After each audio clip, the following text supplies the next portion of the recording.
SSC का जो mock interface आया है वो हम देखते हैं खोल के कि कैसा है। सो इसके लिए हमको अपने वेबसाइट पे जाना है ssc.gov.in। उसके बाद जो कैंडिडेट्स वाला है फॉर कैंडिडेट्स वाला पोर्शन वहाँ पे जाना है। उसके बाद यहाँ पे मॉक टेस्ट पे क्लिक करना है और ओके प्रेस करना है। Depending on the internet speed it should load properly. So okay select करना है, ओके करना है, लॉगिन करना है।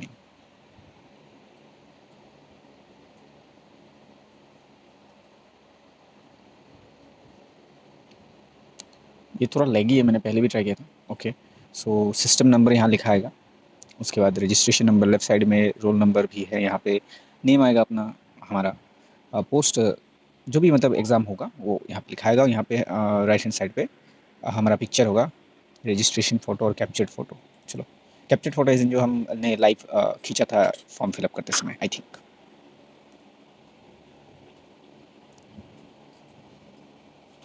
ओके फिर से लॉगिन। ये एक बार में काम हो नहीं रहा,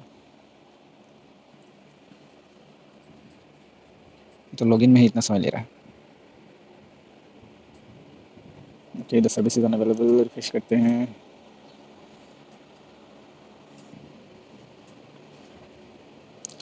ओके सो ये इंटरफेस आया है लॉगिन वाला पेज। रोल नंबर लिखा हुआ आएगा, उसके बाद पासवर्ड हमें यहाँ पे टाइप करना होगा।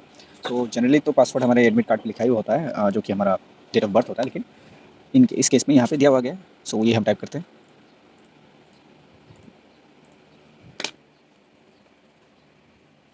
और गाइज़ आप सबको पता ही होगा, लेकिन जो नए देने वाले हैं एग्ज़ाम, तो उनके लिए बता देता हूँ कि वहाँ पे हमको ये जो कीबोर्ड है वो डिजिटल वाला जो ऑन स्क्रीन कीबोर्ड है वही मिलता है, क्योंकि वो लोग छुपा देते हैं वो वाला फिजिकल वाला जो कीबोर्ड होता है वो हटा देते हैं, क्योंकि एक्सीडेंटली प्रेस होगा तो गड़बड़ हो सकता है। ओके सो यहाँ पे कुछ ये वाला आया गया है कि रोल नंबर आ रहा है, नेम आ रहा है और डेट एंड टाइम आ रहा है, सॉरी डेट आ रहा है। एंड एप्लीकेशन फॉर्म का फोटो आएगा यहाँ पे, और एग्जाम सेंटर में जो बायोमेट्रिक लेते समय वो लोग वेबकैम से लेते हैं वो वाला फोटो यहाँ पे आएगा।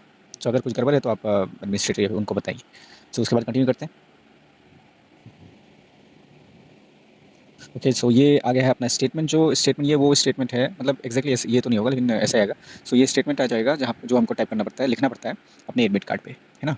उसके बाद हम कंटिन्यू करेंगे। ये लिखने के बाद एग्जाम में उसके बाद लैंग्वेज सेलेक्शन का ऑप्शन आ जाएगा। यहाँ पे हम लैंग्वेज सेलेक्ट कर लेंगे जो भी अपना होगा। सो उसके बाद यहाँ पे एक ऑप्शन आ रहा है कि सॉरी पॉपअप आ रहा है कि you have selected below language for comprehension part. So इसका अर्थ समझे कि जो कॉम्प्रिहेंशन का पार्ट होगा इंग्लिश में, तो ये इंग्लिश में ही आएगा। अगर मैंने जो चूज़ किया उसी में आएगा। मैंने अभी इंग्लिश चूज़ किया तो कॉम्प्रिहेंशन पार्ट इंग्लिश में आएगा। अगर मैंने हिंदी चूज़ किया हो तो हिंदी में ही आएगा। वहाँ पे जाके उस क्वेश्चन पे, कॉम्प्रिहेंशन के क्वेश्चन में हम बदल नहीं सकते लैंग्वेज, ठीक है ना। अदर क्वेश्चंस में बदल पाएंगे, लेकिन ये कॉम्प्रिहेंशन वाला पार्ट जो होगा उसमें नहीं बदल पाएंगे। तो उसके लिए जो ये क्वेश्चन सॉरी लैंग्वेज सेलेक्ट कर रहे हैं हम, उसके लिए यही फिक्स हो जाएगा, है ना। सो आर यू श्योर बोल रहे हैं, once you confirm you cannot change the language, please confirm. So I will confirm it. And then कुछ इंस्ट्रक्शंस आए हैं जो कि हर एग्जाम में थोड़ा बहुत अलग होगा, क्योंकि यहाँ पे जैसे कि 180 मिनट दिया गया है तो एग्जाम के हिसाब से अलग अलग होगा।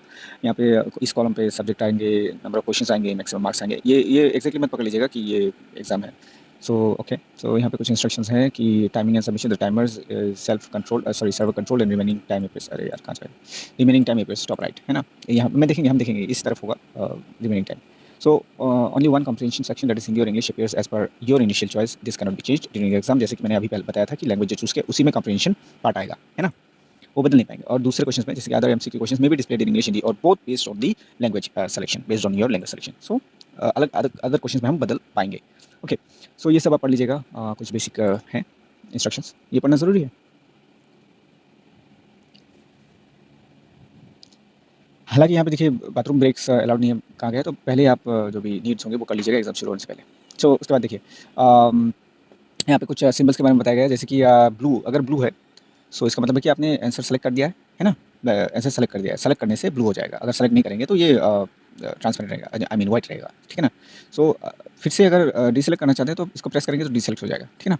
और उसके बाद अगर ब्लू है कोई भी क्वेश्चन, इसका मतलब है आपने उसको अटेम्प्ट अभी तक किया नहीं है, नो अनअटेम्प्टेड क्वेश्चन, ठीक है ना। अगर 13 हो गया इसका मतलब है कि आपने सेलेक्ट किया है और 7 नेक्स्ट कर दिया है, ओके। अगर ग्रीन है तो, सॉरी 13 बोल दिया शायद मैंने, अगर ग्रीन है तो या एंड देन अगर 14 है, सॉरी गाइस अगर रेड है, अगर रेड है तो इसका अर्थ ये है कि आपने उस आंसर को प्रेस नहीं किया है और उस क्वेश्चन को विदाउट प्रेसिंग द आंसर आपने मार्क फॉर रिव्यू किया है, ठीक है ना। और उसके बाद अगर येलो कलर में अगर कोई भी क्वेश्चन आप क्वेश्चन का आंसर आप सेलेक्ट करते हैं, उसके बाद मार्क फॉर रिव्यू दबाते हैं, तो वो येलो कलर में आएगा। समझ रहे हो बात है? Keep in mind guys. And then बताया गया मार्क फॉर रिव्यू क्या होता है। By clicking this button you can mark the question for review later, है ना। अनमार्क कैसे करना है? By clicking on this button, unmark review आएगा बटन, उस पर क्लिक करेंगे तो अनमार्क हो जाएगा। You can unmark the question, ठीक है ना। नेक्स्ट कंटिन्यू करते हैं। लैंग्वेज सेक्शन, ओके, फिर से लैंग्वेज आ रहा है।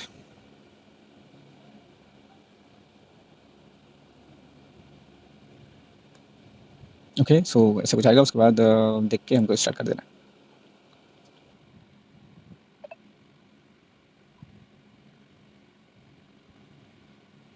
ओके सो इंटरफेस आ गया गाइस।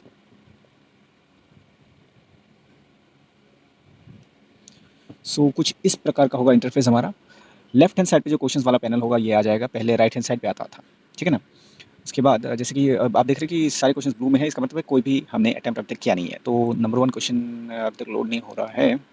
जब तक लोड होता है हम कुछ देख लेते हैं। जैसे कि यहाँ पे right hand side upper corner पे ये आएगा टाइम लेफ्ट, ठीक है ना। यहाँ पे लिखा हुआ है कि total question answered last 15 minutes, मतलब लास्ट 15 मिनट में हमने जितने भी क्वेश्चन आंसर किए होंगे यहाँ पे आएगा, ठीक है ना।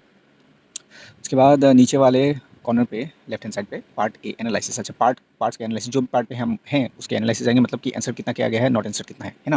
ओके सो क्वेश्चन आ गया है।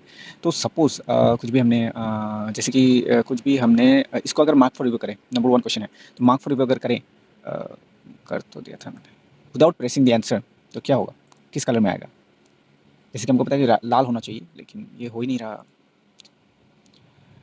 डोंट वरी गाइस, एग्जाम के समय इतना लगी तो होने वाला नहीं है, ऐसा लगी हो ही नहीं सकता। ओके सो जैसे कि हमने मार्क किया विदाउट आंसरिंग द क्वेश्चन, तो क्या आ गया, रेड आ गया। और अगर अनमार्क करना है तो अनमार्क भी हम ऐसे ही कर सकते हैं।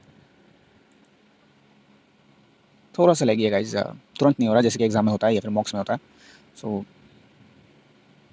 बस इंटरफेस समझाने के लिए तो चलिए नेक्स्ट क्वेश्चन पे जाता है कि नहीं, देखते हैं। Okay so it's way too laggy, I think server is unavailable आएगा। सो बस समझ लीजिए कि कुछ इस प्रकार से आएगा, part A, part B, part C, part D, जैसे कि हमारे होते हैं इंग्लिश सेक्शन, एप्टीट्यूड सेक्शन, है ना, रीजनिंग सेक्शन और जीएस सेक्शन।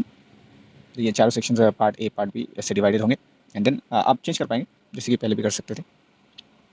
और कुछ इसी प्रकार का होगा गाइज। और यहाँ पे देखिए अपर लेफ्ट कॉर्नर पे जूम इन और जूम आउट का भी ऑप्शन है, तो ये अच्छा है, हैंडी है ये।